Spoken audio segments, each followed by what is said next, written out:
शहर के एक कोने में एक छोटा सा मोहल्ला था, जहां एक लड़का रहता था जिसका नाम राकेश था।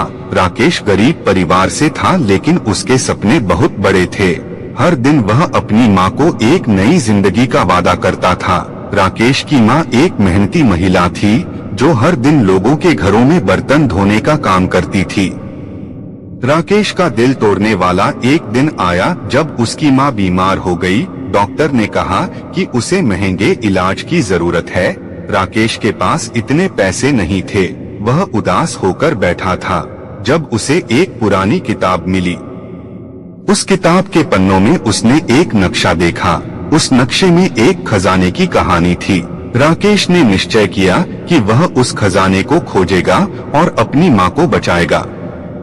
वह अगले ही दिन अपने सफर पर निकल पड़ा। वह जंगलों, पहाड़ों और नदियों को पार करता हुआ आगे बढ़ा। रास्ते में उसे कई मुसीबतों का सामना करना पड़ा। एक दिन जब वह एक गहरी घाटी के पास पहुंचा, उसे एक बूढ़ा साधु मिला।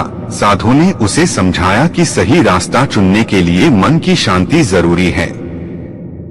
राकेश ने साधु की बात मानी और अपने मन को शांत किया।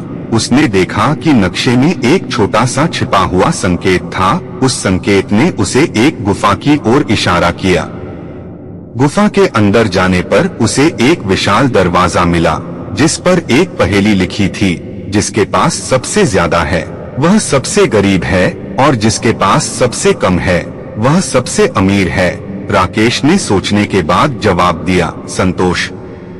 दरवाजा खुल गया और उसने देखा कि खजाना तो वहाँ नहीं था, लेकिन एक चमकता हुआ पत्थर था। जैसे ही उसने पत्थर को छुआ, एक दिव्य आवाज आई, यह पत्थर तुम्हें वह शक्ति देगा जिससे तुम दूसरों की मदद कर सकते हो।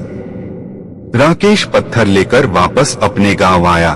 उसने उस पत्थर का उपयोग अपनी माँ की बीमारी को ठीक करने में किया। उसकी माँ पूरी तरह से ठीक हो गई। परंतु कहानी यहाँ खत्म नहीं होती। राकेश ने महसूस किया कि असली खजाना वह दिव्य शक्ति थी जो उसे दूसरों की मदद करने के लिए मिली थी। उसने अपने गांव के सभी गरीब और बीमार लोगों की मदद की। धीरे धीरे वह गांव के सभी लोग उसे सम्मान देने लगे और उसे उनके जीवन में एक नायक मानने लगे। राकेश की कहानी पूरे शहर में फैल गई। लोग उसे देखने आने लगे और उसकी मदद से प्रेरणा लेने लगे। एक दिन एक बड़ा उद्योगपति राकेश से मिलने आया और कहा, मैंने सुना है कि तुम दूसरों की मदद करते हो। मैं चाहता हूँ कि तुम मेरे लिए काम करो। राकेश ने सोचा और फिर जवाब दिया, मैं आपके लिए काम नहीं कर सकता, लेकिन अगर आप मेरे गांव के लोगों की मदद कर सकते हैं तो मैं आपका आभारी रहूंगा। उद्योगपति ने राकेश की बात मानी और गांव में एक बड़ा अस्पताल और स्कूल बनवाया। राकेश ने वह दिव्य पत्थर उद्योगपति को दे दिया और कहा, यह पत्थर अब आपकी जिम्मेदारी है, इसका उपयोग अच्छे कामों के लिए करें। उद्योगपति ने वादा किया और राकेश को धन्यवाद दिया। राकेश ने देखा कि उसके सपने सच हो रहे थे। उसने अपनी माँ से कहा, माँ, अब हमें किसी चीज की कमी नहीं रहेगी। राकेश का सफर यहीं खत्म नहीं हुआ। उसने जीवन भर लोगों की मदद की और अपनी शिक्षा पूरी कर एक सफल डॉक्टर बना।